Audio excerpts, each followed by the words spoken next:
Hi, I'm Jolie from Jolie of Craft, and today I want to show you all how to make neat selvedge edges in your knitting. Look at that. How cool is that? But we're not just going to do it for the garter. Oh, nope. We are going to learn it for the stocking stitch. Got them all twisted. The rib stitch. And the seat stitch. By the end of this video, you're going to learn how to make all nice, neat selvage edges in all of your works. So, without further ado, let's get started. Okay, so with the garter stitch, let me show you again what the sides look like. See how neat those are? That's what we're going for. So the garter stitch is actually really easy to make those clean selvage edges. All you have to do is slip the very first stitch of every row purlwise with the yarn at the front. That is it. That's all you have to do. So yarn at the front, go into that first stitch as if to purl, but just slip it off. Then you take that yarn and you make sure you yarn back, okay? And knit across. That's it. That's all there is to it. Now I'm going to make sure that I have both in the description below, and I'm going to have a PDF pattern so you could download this. I'm going to put a link down there for you guys to download this, so you guys have all of that information. Okay? That's all you do. First stitch of every row, you're going to slip purlwise. Make sure you have that yarn at the front. That's very important. Okay? And that's it. That's all you have to do. I'll show you one more time. Just the slipping part with a couple of stitches. I'm not going to knit across. It's garter. Alright, what's garter, right? You knit all the stitches in the front side and the back side. Knit all the stitches, knit all the rows. But again, first stitch, yarn at the front, slip one purlwise. Make sure you do not do this. Oh, I'm just going to go back here and knit because that, see what that does with that yarn going back, we've created a bar. So it's going to disrupt that selvage edge, right? So you're going to slip the first stitch with the yarn at the front, and then you got to make sure you yarn back through the middle, and then knit across.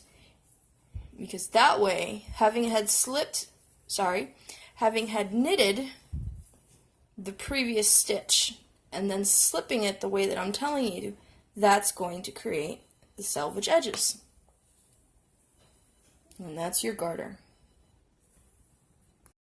Okay, so stocking stitch. What is stocking stitch? Just quick refreshers for those who don't know. With stocking stitch, what you do is you knit across all the stitches on the right side, so row 1, and then we purl on row 2, right? That's how you end up with stocking stitch. And here's my edges. Here's the V's right there, and there's the V's right there. So how do we do this? Well, it's easy. This is actually on a 2-row repeat, right? So the first row, the right side row, where you see all the V's, we're just going to knit across. Just knit from beginning to end, no slipping, no special stitches. So that's what I'm going to do now. I'm going to go in, and I'm going to knit. I'm going to try to knit quick for you guys. Knit across all the stitches. Maybe I shouldn't have cast it on as much as I should have, but as much as I have. Now, if you notice that my work is curling, that's stocking stitch for you. In fact, let me hold it back so you guys can see. I mean, I'm knitting across, but yeah, stocking stitch tends to curl, so it is what it is. If you're if you're doing the stocking stitch for the very first time, you think, oh no, my work is curling, having had just done the garter for a while, you think I'm doing something wrong. No, actually, it's fine. It's perfectly fine.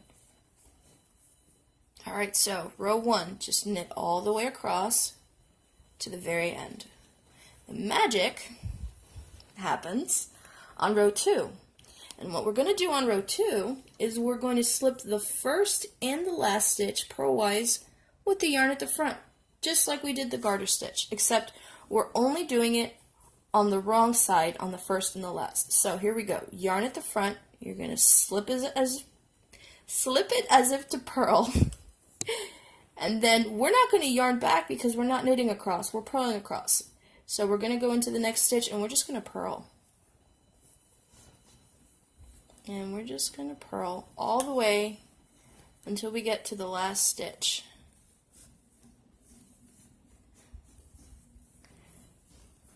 And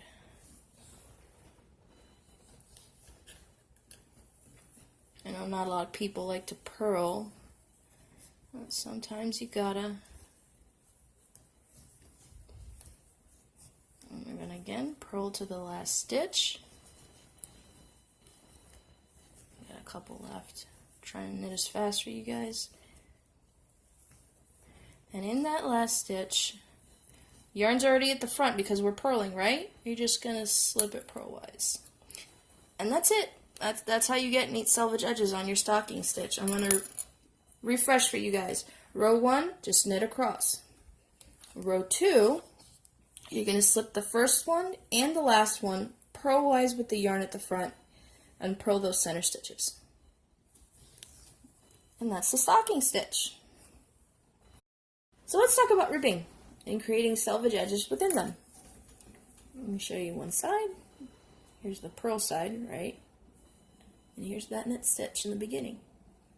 Now this works any kind of ribbing, as long as it's a knit in the beginning and a purl at the end. So 2 by 2, 1 by 1, 2 by 1. First stitch is a knit, last stitch is a purl, right? And I actually like using this selvage edge on my ribbing, especially if I'm doing a ribbed scarf or anything that you want to have those nice clean edges. I mean, you always want your knitting to be as neat as possible. There's ribbing. I love ribbing when it's stretched out too. It's very, very pretty. Anyways, it's very similar to how we did the garter with one change. Okay, so what did we do with the garter? We slipped it purlwise with the yarn at the front. But for the ribbing, we're going to slip it purlwise with the yarn at the back. That's it. Just the first stitch of every row, right? So, yarn at the back, slip one purlwise.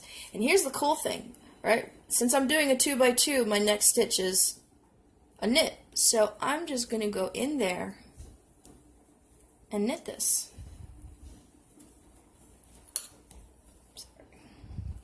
Now I'm going to yarn forward, and again it's 2 by 2, so it's purl 2.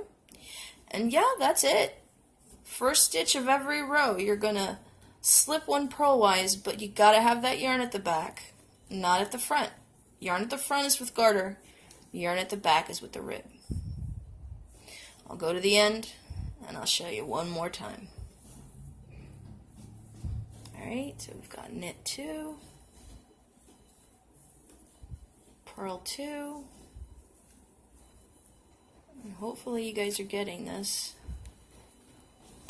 I know with the angle of my camera, every time I purl I feel like I'm going to hit my camera.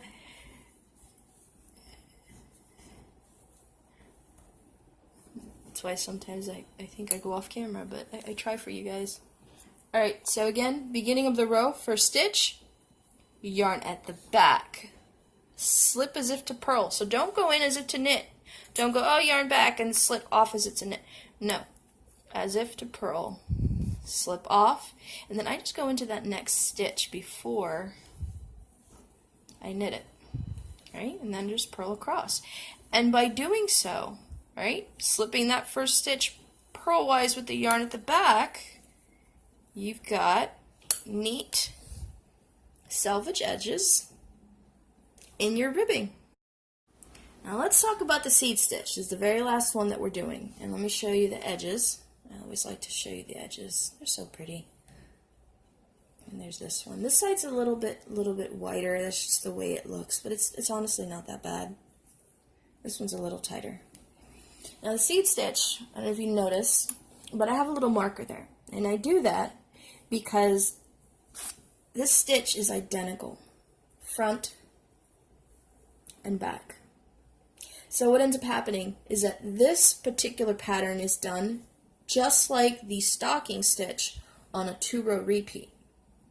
But unlike the stocking stitch, because both sides are identical, you can very easily get distracted and then forget which is the right side, which is row 1, and which is the wrong side, row 2. So you could be doing this and back and forth, I got this, and all of a sudden someone's at the door, you get a phone call, put your work down, and you pick it up. Without that stitch marker, you're going to be like, well, am I on crud? Am I on 1 or 2, and I've lost count, and you think you're on the right one, and so you end up doing it wrong, and you end up either making your work look pinched or having that yarn over because you're not slipping the way that you should. So I always put a stitch marker on the first row of a seed stitch, just to make sure those edges are nice and even.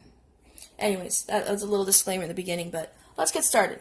So with the seed stitch, row 1, what we're going to do, we're going to slip the first stitch and the last stitch knitwise, with the yarn at the back. So slip first and last, knitwise, yarn at the back. So here we go. Don't go in as if to purl. Go, hey, I'm going to knit that stitch. Nope. Yarn at the back, by the way. And up. Alright, after doing that, we're going to seed stitch in the middle. And what is seed stitch, right? As I've said in my previous Lifeline video, seed stitch is when you knit the purls and you purl the knits. Because if you knit the knits and purl the purls, then what you end up getting is a ribbed look. That's what ribbing is. So, if you see the next stitch, well, that's a knit.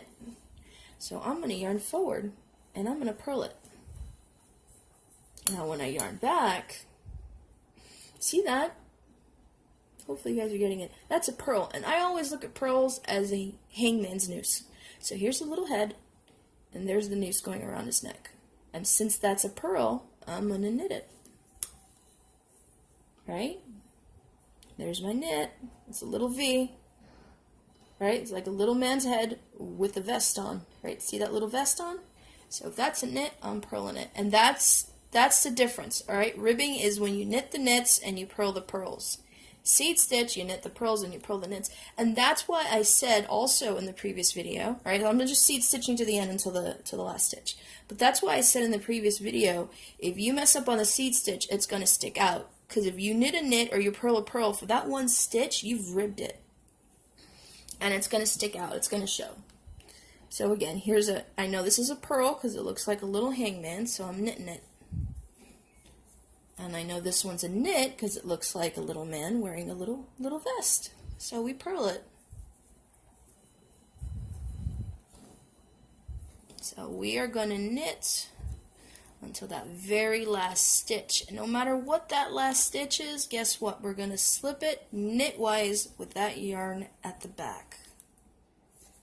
So here's a purl, here's a knit, right? So that's a purl stitch. We're going to knit it.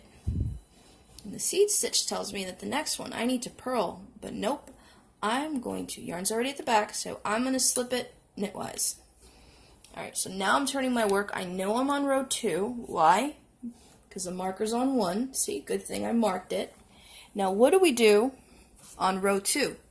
Row 2, all we're going to do is we're going to make sure that we purl the first and the last stitch and seeding everything else in the middle. That's it. Just make sure you purl no matter what that first and that last stitch. And the good news is that first stitch, we're going to purl it. Alright, so here's a purl. And it's going to feel weird because you have the yarn coming out from the second stitch. That's okay. Go into that first stitch and we're going to do the purl stitch. So we went in, I yarned over, and I purled. Now you look at the next stitch. That's a purl, so we're going to knit. So now we're going to seed stitch all the way across.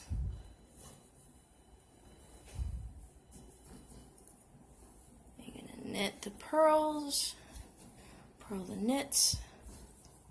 And again, I'm going to put all of this in the description box below. I'm going to have a PDF ready for you guys so you guys can print it out, can have it on hand. That way you always know how to make your selvage edges nice and neat. I'm going to yarn back, we're almost there. Alright, let's double check. Let's say I put it down. Oops, messed up. Where are we? Oh, that's, okay. Yeah, that's a knit. So guess what? We're purling. Just remember, always do the opposite of what you see. Right? Next one's a purl stitch, so I'm yarning back to knit. Alright, so last 2 stitches. That's a knit, even though you can't see it. So I'm purling, but don't knit that last one. Remember what we said. We purl the first, and then we purl the last. And by doing so, we just created that pretty little edge. Yeah, that's it. So as a review, row 1, you're going to slip the first stitch knitwise with the yarn at the back, seed stitch in the middle, and then you're going to slip that last stitch knitwise with the yarn at the back. And then on the wrong side, we're going to purl that first stitch. Don't worry about that yarn coming out the second stitch. Everything's okay, because remember we slipped the last one so we didn't knit it. So the yarn came out from here. Then we're going to seed stitch to the very end and purl that last stitch. And by doing so, you get nice selvage edges on your seed stitch. And that's it, we're done. We've learned the seed, we've learned how to create edges on the rib stitch, on the stocking stitch, and on the garter stitch. And you want to know something funny? Every single one of these swatches was created on a stitch count of 16. Right? So even though you look at the garter and the stocking stitch and they're even, look at this rib stitch. You think, no, she probably cast it on fewer number of stitches. Nope, I cast it on 16 stitches on US 6 needles. And yet, when you put it on top of the seed stitch, it's about half the size. That's why gauge is so important. I think I'm going to do a video for you guys on gauge, and because it is really quite the difference. Anyways, a little bit of a rant at the end. Hope you guys liked the video. Hope you guys liked all the selvage edges and that they help out on your knitting. If you did like the video, leave a comment. Let me know what you think. Subscribe if you haven't. And until next time, happy crafting.